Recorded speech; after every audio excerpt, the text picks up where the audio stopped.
Yes. Sorry about that. ¿Qué? ¿Qué? ¿Qué? ¿Qué? What? I'm being spied on. No, that's actually the Zoom that now, for security's sake, I guess, tells you when a recording is in progress. So, which is, of course, funny you should mention that, because this is one of my pet hates, in natural fact, is that Google, and I found it very useful for not for any sort of suspicious reason, but Google you used to be able to, I had a program called ADR, which you used to be able to record your telephone calls on your cell phone, and they kicked it out, and you can't do it anymore. Now, if you are working, say, in the realm of perhaps being a lawyer, you need to record your calls. What the were they playing at, Alex? Why can't we record our telephone calls? Well, it all comes down to one of those, that's why we can't have nice things anymore arguments, in the sense that a lot of people were complaining that it was too easy for an application to request access to record phone calls, so they made it a lot more difficult. And I understand the implications of that, but they should make it so that you have the option to. Unfortunately, they don't. So there's one thing you can do, and this works both in iOS and Android. iOS has typically never allowed you to record calls except in very specific circumstances. There are two ways that people can do this. One is that they can set up an alternate number that will record the phone call and make the call for you, but that's just really very cumbersome. The other way you can do it is through a set of Bluetooth headsets that have recording capabilities built in, so that you can record the phone call independent of the device that you are using. So I'll send you a link to that. There's a link you can go to Amazon for and get a set of recording headsets that you can use with pretty much any device that works with Bluetooth. Could be a tablet, could be a phone, or any other device that does phone calls, and you can record it. I still don't think it's right. Yeah, and I fully understand and agree. There should be an option to. You should be able to, especially when it's a lawful, necessary part of your work recording.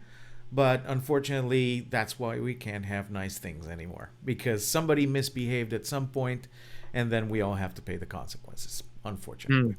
And we get a message saying, "You are being recorded." Yeah.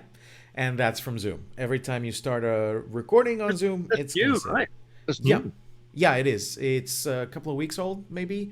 But if you update your Zoom or keep it updated, you're gonna get that. It's gonna say the recording started. So yeah, I didn't start the recording earlier when we were playing music, because if I upload this to a YouTube or anything else, I'll get a copyright strike, and that's also not something desirable. Have you not heard of editing, Alex? Yeah, but the thing is, I try to do the least amount of editing possible. It's only the beginning, Alex. You just got to slide it a little bit to the right. Yeah, and then export the file, and that takes time and whatever. I try my best not to have to edit, but if I have to, I guess I will. But you're going to have to edit out. You are now being recorded. I may have to. Yeah, I Yes. was not. I was not Yes. thinking about that, so I may have to do You've that. got no way out. You are. This is why you can't have the nice things anymore. Exactly. But speaking of nice things that we can have, there was a lot of stuff coming out from our friends at Huawei yesterday. Did you have a chance to catch any of that? They did send it to me. I've not looked at too much. The only thing that because obviously I've been following Huawei, and Huawei announced that they were in, I think it was Japan or China, wherever, that they were now producing their new model phones with the Harmony operating system, which they said wasn't going to be worldwide. But from what I think I read quickly just yesterday, just skimming over it, was that they're going to be launching phones here that are operating the Harmony system. Yeah, they will. They announced a couple of different devices that are going to be starting to use this operating system, and I think about 100 other devices will also have the capability of downloading the Harmony OS and installing it and using it, and it's going to be a great advantage for developers, or at least that's their general idea, because developers are going to be able to develop their applications to run seamlessly from, say, your smartwatch to your phone to your tablet to maybe even the dash of your car. So Which that's we gonna, do already. sorry. Which we do already. I mean, I hate to be, the killjoy on this one, but unless they have an app in the app store, which is called Google Play Store, for me, it isn't even going to come on my radar. Yeah, and this is one of the reactions that they've had to build their own infrastructure and do their own thing, because right now, well, they still don't have access to some of these applications. The thing is, there's a lot of backlash as well from people who don't want to be using the Google stuff or the Facebook stuff or the Amazon stuff for whatever reason, things like privacy issues or whatever. So it's going to be interesting, at least, to have an additional set of tools that people can depend on that don't have to pay the Google tax in that regard. Alex, And we had it. It was called Microsoft.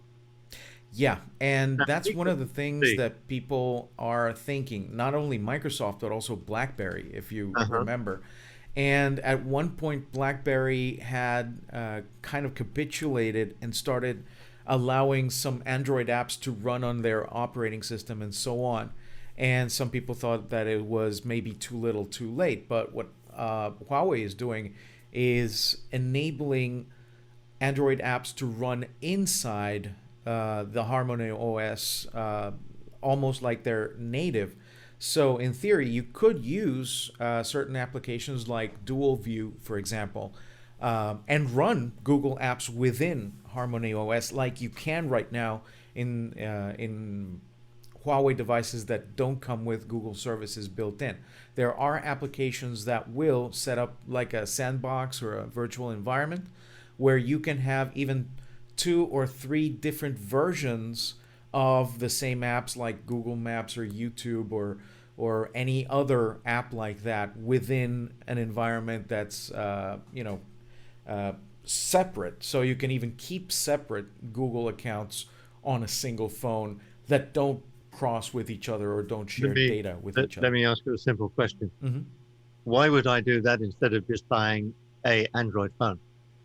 Well, that's basically what Huawei is trying to sell here, in the sense that it's going to have better integration within the apps and with other devices, kind of like what Apple does with its own devices. But at least what they're explaining, they're going to be using a lot more open source software. They're going to open their source code as well a lot more. So it's going to be like the seamlessness of an Apple environment, but the open source friendliness that you get with Android. At least they're trying to make it easy for developers to come into the platform, because that's what pretty much killed BlackBerry and Windows and Windows Mobile, the lack of applications. And hopefully they'll have a big enough market to at least start that spark and keep it sustained long enough that it becomes a global phenomenon. I mean, I welcome competition Well, so from, do I, Alex. yeah. But I mean, I personally was a great lover.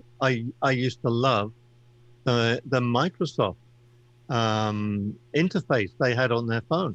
Now, there is something I would have kept that ad infinitum, but I ended up not being able to get the apps that I needed to work on a day-to-day basis. So as far as, let me get in. I think Huawei make fantastic products. Okay. I think their phones are first class. I think everything.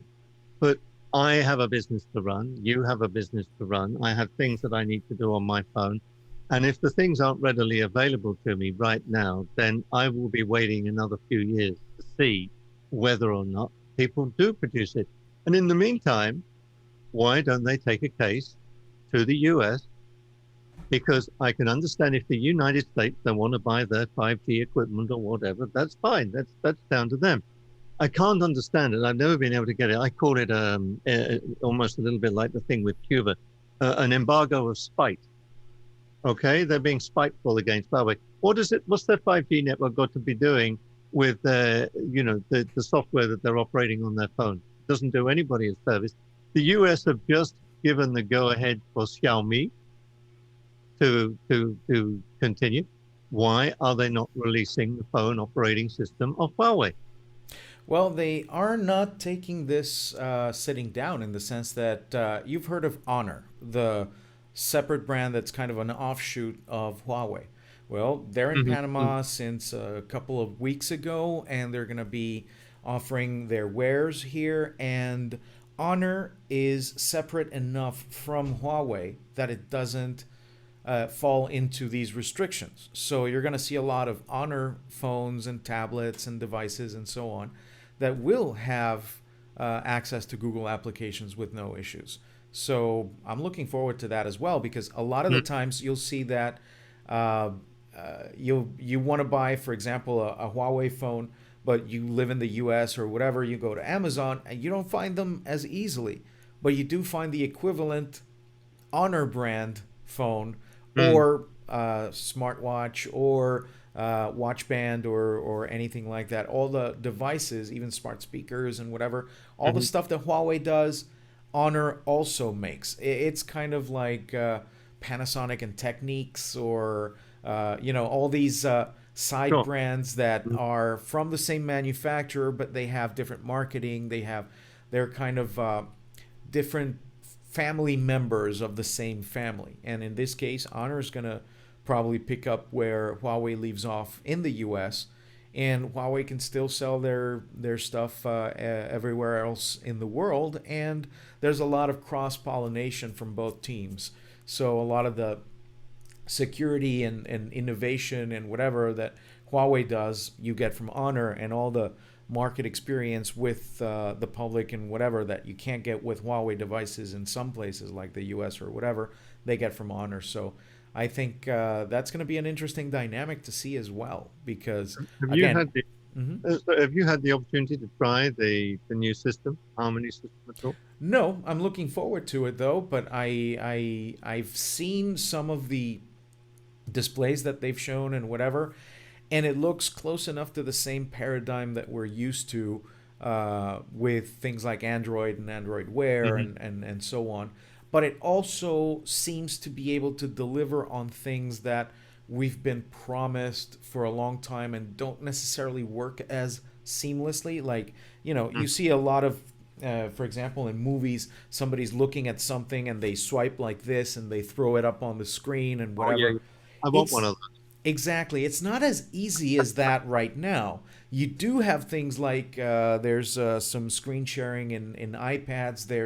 There's little bits of it here and there, but it's not as seamless as you see it in the movies, and that's kind of what I think people want the experience to be like. And that's what I see that Harmony OS is kind of pointing to or shooting for, and I hope they achieve it, because that will usually mean that the others will pick up and say, it'll make them go. They'll be mainstream.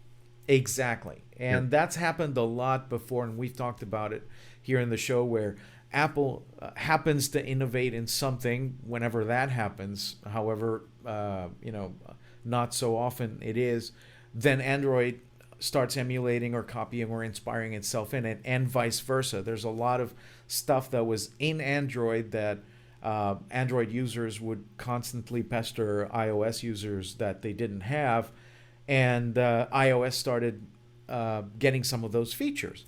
iOS also a lot of the times will take features from applications that some of their own developers create and then put them in the operating system itself, much to the chagrin of some of these developers that do this for a living. But there's a lot of cross-pollination there, and I hope that this brings some much needed innovation, because again, we've also discussed this on the show.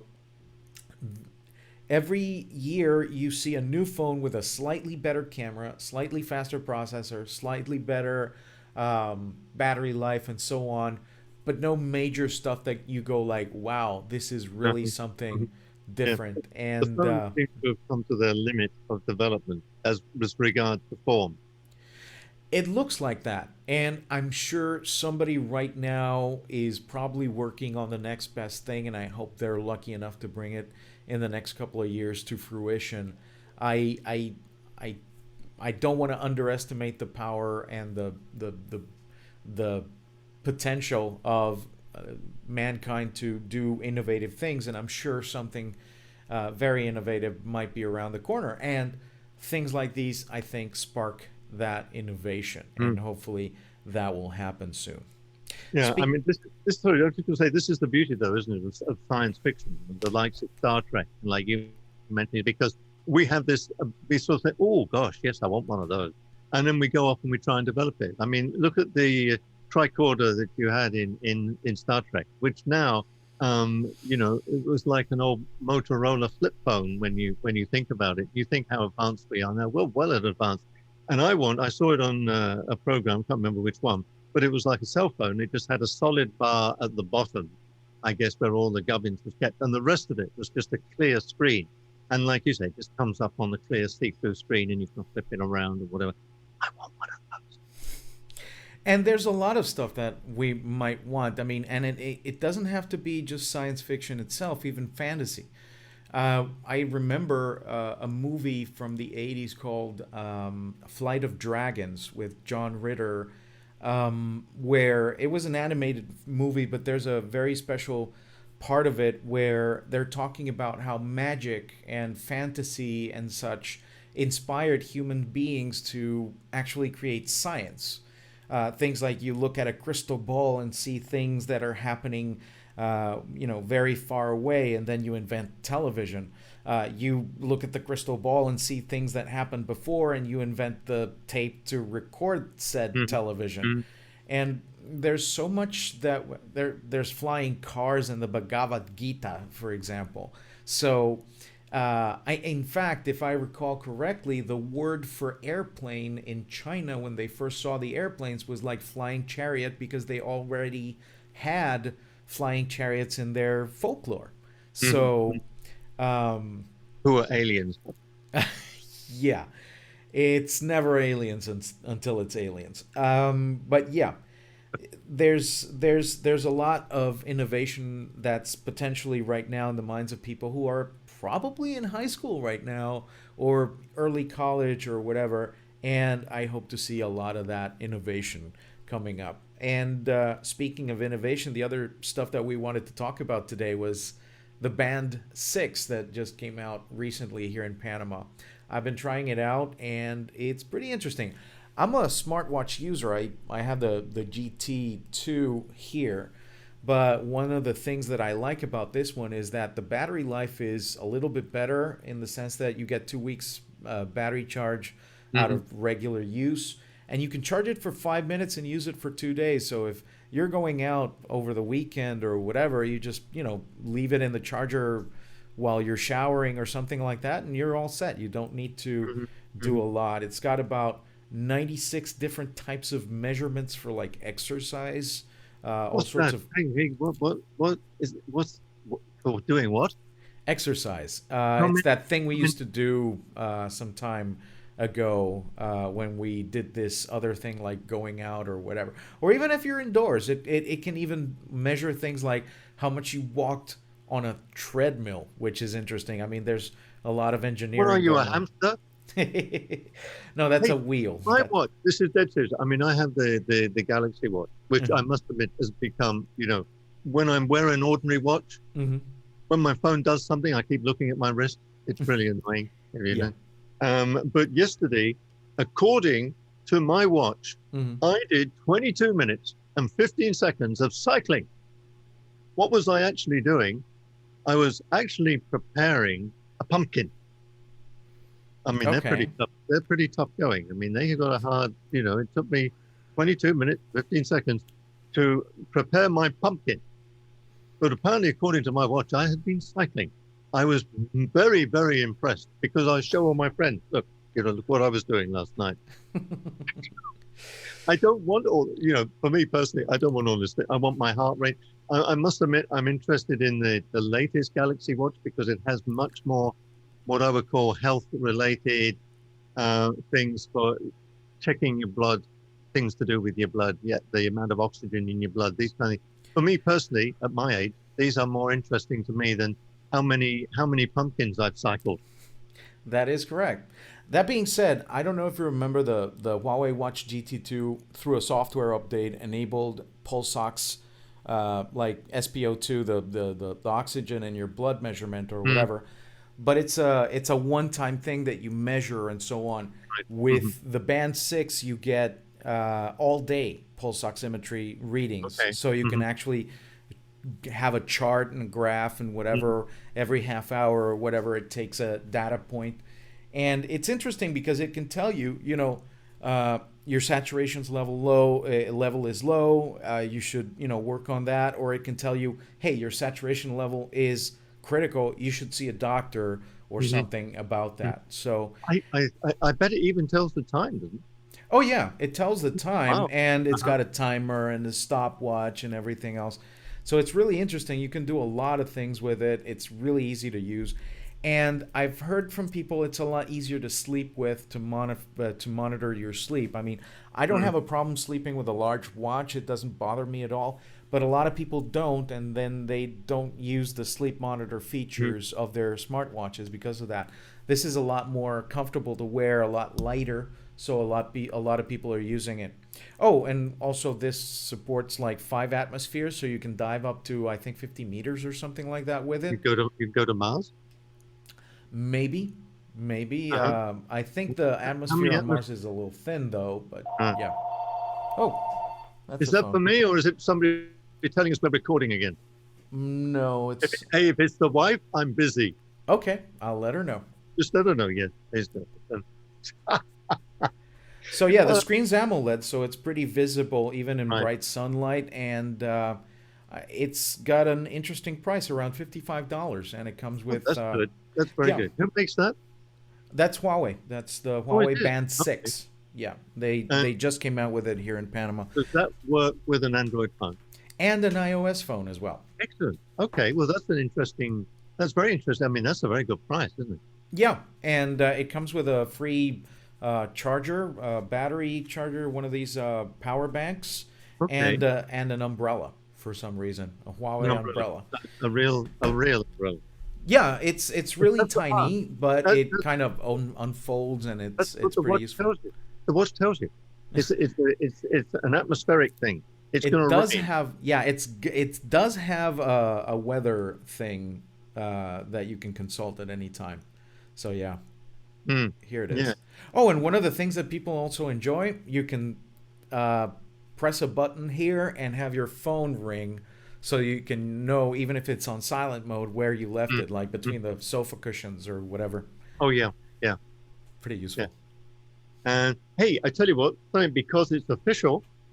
Are you a big Amazon Prime Day shopper? I would like to be, but budget-wise, sometimes it's a little bit difficult.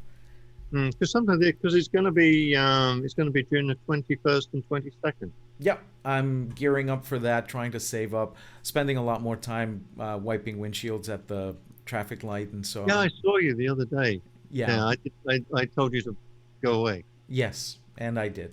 I know. In all seriousness, one thing, I think it was last year when I got it, when they had the Amazon, because what I do like is a lot of the what's her name stuff, the speakers and that, and I bought the big speaker, which was normally I think $200, and in the Prime Day it was down to about $140, $139.99, which was a good saving, and it's a good speaker. So I'm going to be watching with interest, see what they've got this year.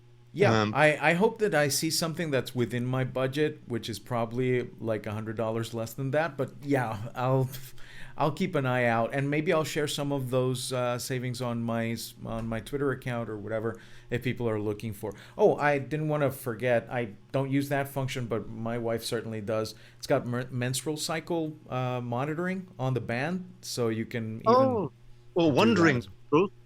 Sorry. wandering minstrels. Yes, also that. Oh, good. And let me see, what else have I got in tech news here today? 'Cause I get this sort of every day. It's always sort of quite interesting. Oh, Spotify.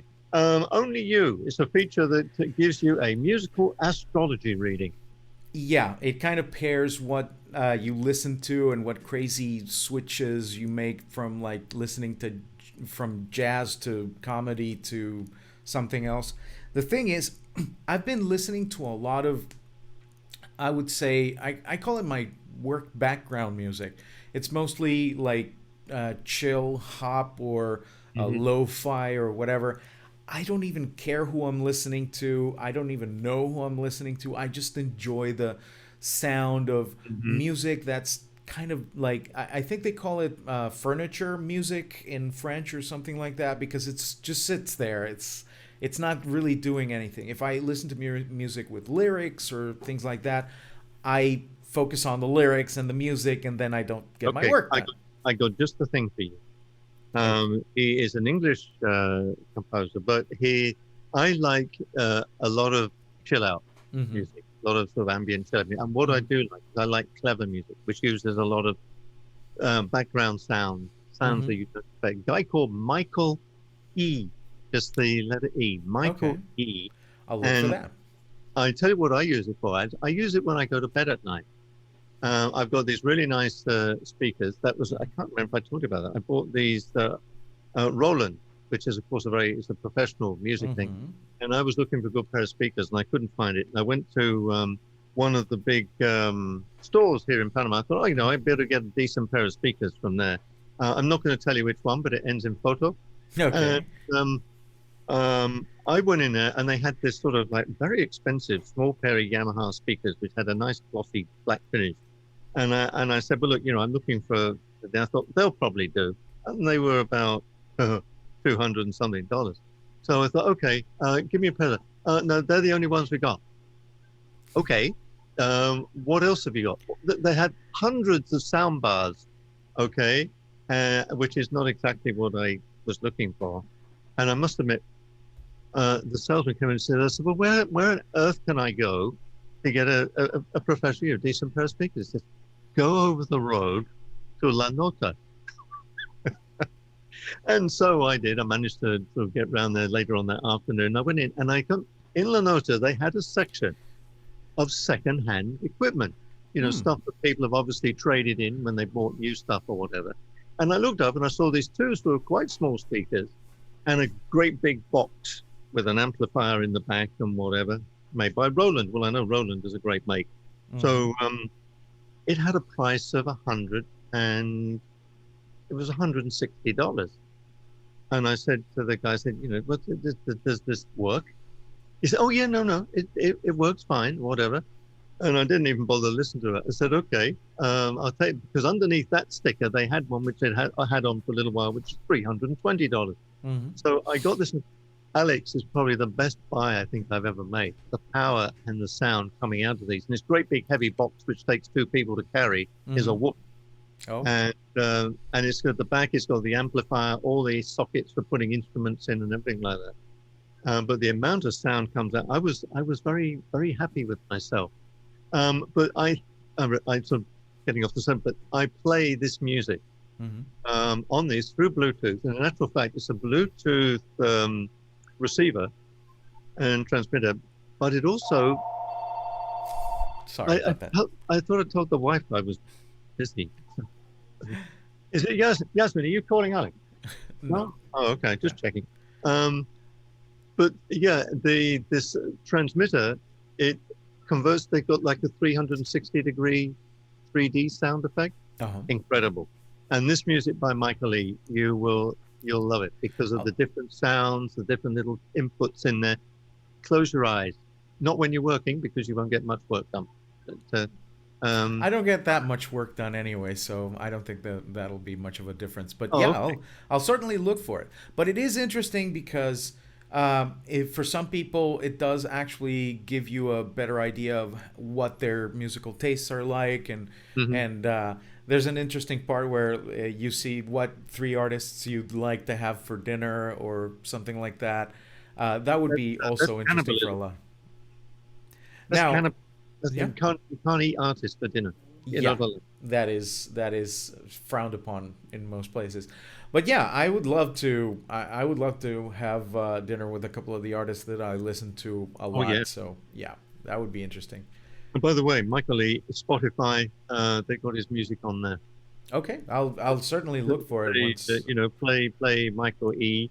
And yeah, I think you would enjoy it.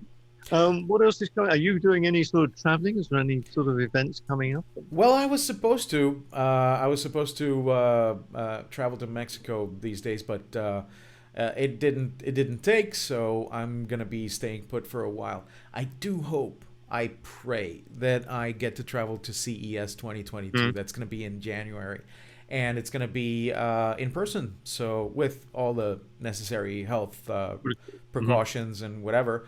I've already had my second AstraZeneca shot, so I'm feeling confident that we'll be able to travel a lot. Mhm. Probably coming next year. Okay, well, I wish you luck with that. Oh, we got all sorts of fun happening this morning, haven't we? Yeah, that's my husky. I had the guys come in scheduled to come in at 9. They came in early. They're going to be cleaning up the air conditioner and so on.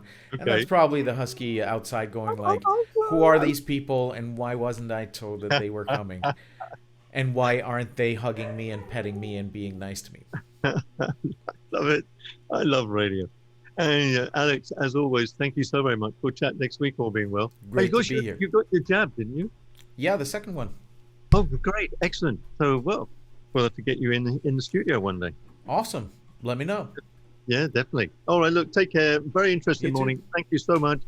Huawei, if you're listening, send Alex a phone, send me a phone with Harmony. We'll check it out, and we'll tell you honestly what we think. We will. Thank you. I guess they probably won't send us one, but Maybe they'll send us 2. Let's There stay we go. hopeful. Alex, take care. As always, thank you so very much for your time. You've got, I know you're a busy guy. You too. That's I it. need to Talk fix the air conditioner as well. and the husky. And that too. Well, stop- she's fixed already. And stop telling It's the her wife. 3rd birthday today, by the way. Oh, really? Yes. Oh, that's funny. And tell the wife to stop calling you when I'm busy. Okay, I will. Dr. Computer Alex Newman with us here on this morning.